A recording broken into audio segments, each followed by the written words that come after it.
হে everyone, আবার চলে এসেছি নতুন একটা মিনি ব্লগ নিয়ে। তো আজকের এই ব্লগটা খুব স্পেশাল, কারণ এটা আমার অ্যানিভার্সারির মিনি ব্লগ। তো আপলোড করতে একটু দেরি হয়ে গেল। তো চলো দেখা যাক আজকের দিনটা কেমন গেল আর কি কি করলাম। তো সকালবেলায় ঘুম থেকে উঠে চা নিয়ে বসে পড়ি টিভির সামনে সুন্দর সুন্দর গান শোনার জন্য।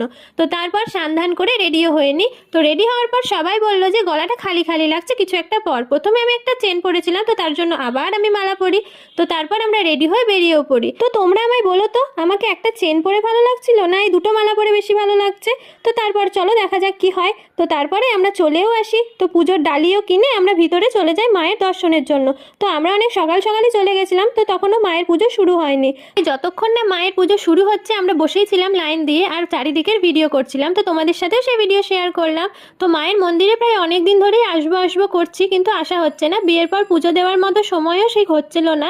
কি বলে না, যখন মন চাইবে ঠাকুর চাইবে ঠিক তখনই আসতে পারবে, একদমই ঠিক সেটা আমি আজকে বুঝতেই পারলাম। অনেক দিন ধরে যেটা চেয়েও হচ্ছিল না, আজকের এই স্পেশাল দিনেই সেই হলো। যতই এখানে আসি দূর থেকে, কিন্তু পুজো দেওয়ার মতো সময় আমাদের কোনো দিনই হয়ে উঠছিল না।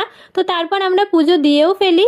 মায়ের দর্শন শেষ করার পর আমরা ভাবি যে যখন বাবা এসেছে, আজকে যখন ভৈরব বাবার পুজো, তো যাওয়াই যাক, দেখে আসি। হ্যাঁ, আমি উপোস করিনি, কিন্তু সকাল অবধি তো উপোসই ছিলাম। তো তার জন্য ভাবলাম যে যাই, রাতের বেলায় তো আসা হবে না, সকালবেলায় গিয়ে একটু বাবার দর্শন করে আসি।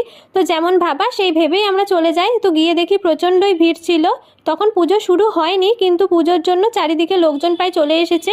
আমি ভৈরব বাবার উপোস কোনোদিনই করিনি, কারণ হয়তো ভগবান চায়নি তাই করিনি, কিন্তু মা করে, মায়ের সাথে প্রত্যেকবার যাই। তো তাই জন্যই ভাবলাম যে রাতের বেলায় যখন মা আসবে আমি তো আর আসতে পারবো না, তাই ভাবলাম যে সকাল সকালই চলে যাই। আর বাড়ি আসার পথে অনেকগুলো ঠাকুরই প্রায় দেখতে পাই।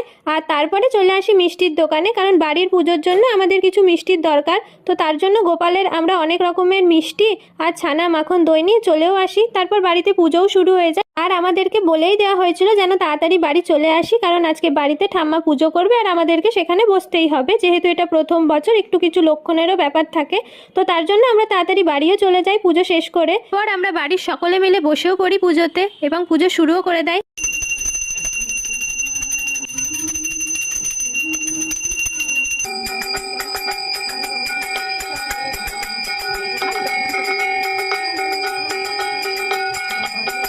পুজো শেষ করার পর খাওয়া দাওয়া করতে করতে প্রায় দুপুর হয়ে গেল। তো আজকের দিনটায় ভেবেছিলাম যদি কাউকে একটু সাহায্য করতে পারি তাহলে খুব ভালো হবে, কারণ এটা আমার অনেক দিনেরই ইচ্ছে ছিল যে জীবনে যদি কোনোদিনও পারি কাউকে একটু হলেও সাহায্য করব। তাই এই কিছু আয়োজন আমরা করি। জানি এটা অত্যন্ত সামান্য, এই প্রচণ্ড শীতে হয়তো এটা কারোর একটু হলেও কাজে লাগবে, তো সেই জন্যই আমরা এই আয়োজনটা করি। তো আজকের দিনটায় এইটা করতে পেরে সত্যি আমার মন থেকে খুব ভালো লাগছে যে যাই হোক যতটুকুই পারি যে কিছু করলাম। আর এই আজকের এই শুভ দিন